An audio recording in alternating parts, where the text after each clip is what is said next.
Reko Diq Project, the role of Imran Khan's government.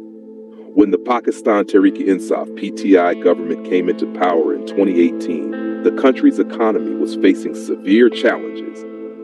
One of the most serious threats was the international penalty on the Reko Diq project, a looming danger that could have pushed Pakistan into bankruptcy. But the real question was, did Imran Khan's government take Reko Diq seriously, or was it destined to remain buried in bureaucratic files?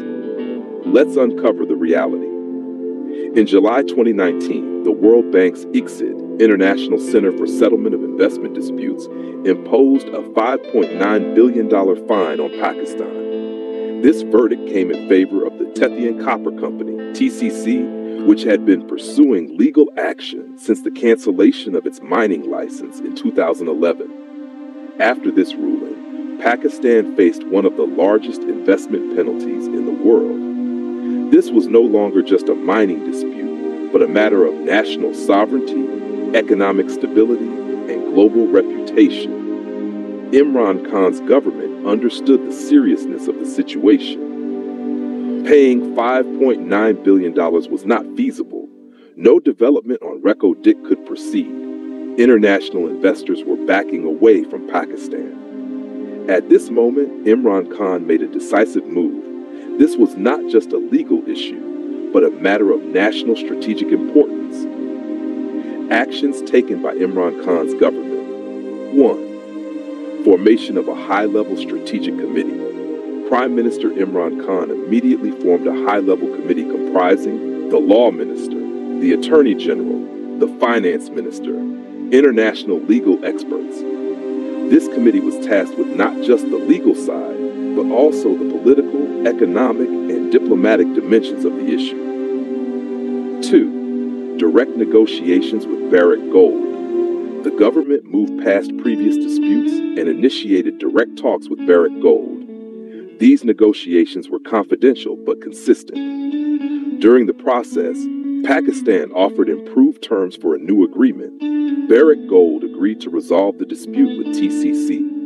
3. Historic reset of the Reko Diq Agreement, March 2022. In March 2022, the Imran Khan government finalized a historic agreement under which TCC agreed to withdraw the ICSID case.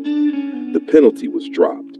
A new investment structure was created, including mid-50% share for Barrick Gold, 25% share for the Balochistan government, 25% share for the federal government. Barrick Gold committed to an investment of over $10 billion. The company was granted permission to restart work on Reko Diq, and Balochistan received direct 25% ownership in the project.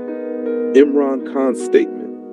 Imran Khan called the agreement a major diplomatic and economic victory for Pakistan. He said, "The resolution of Reko Diq is like lifting a huge burden. This project will now not only bring economic benefits, but open doors of opportunity for the youth of Balochistan." International reaction. The global media and investment institutions praised the deal. Bloomberg, Reuters, and the Financial Times wrote, "Pakistan has handled a major crisis with great wisdom." This was the moment when international confidence in Pakistan's economy was restored, and Reko Diq transformed from a deadlocked dispute into a live and thriving investment. Public benefits. Imran Khan's government ensured that Reko Diq would not just serve as a profit-making venture for a foreign company.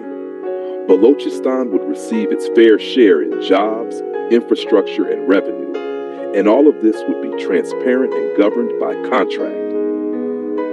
Conclusion: the Imran Khan government handled Reko Diq not merely as a legal or diplomatic issue, but as a matter of national strategy. A project that had once burdened Pakistan with billions in fines was transformed into a golden opportunity. Whether one agrees with Imran Khan politically or not, this contribution stands as a major milestone in Pakistan's economic history. If you'd like a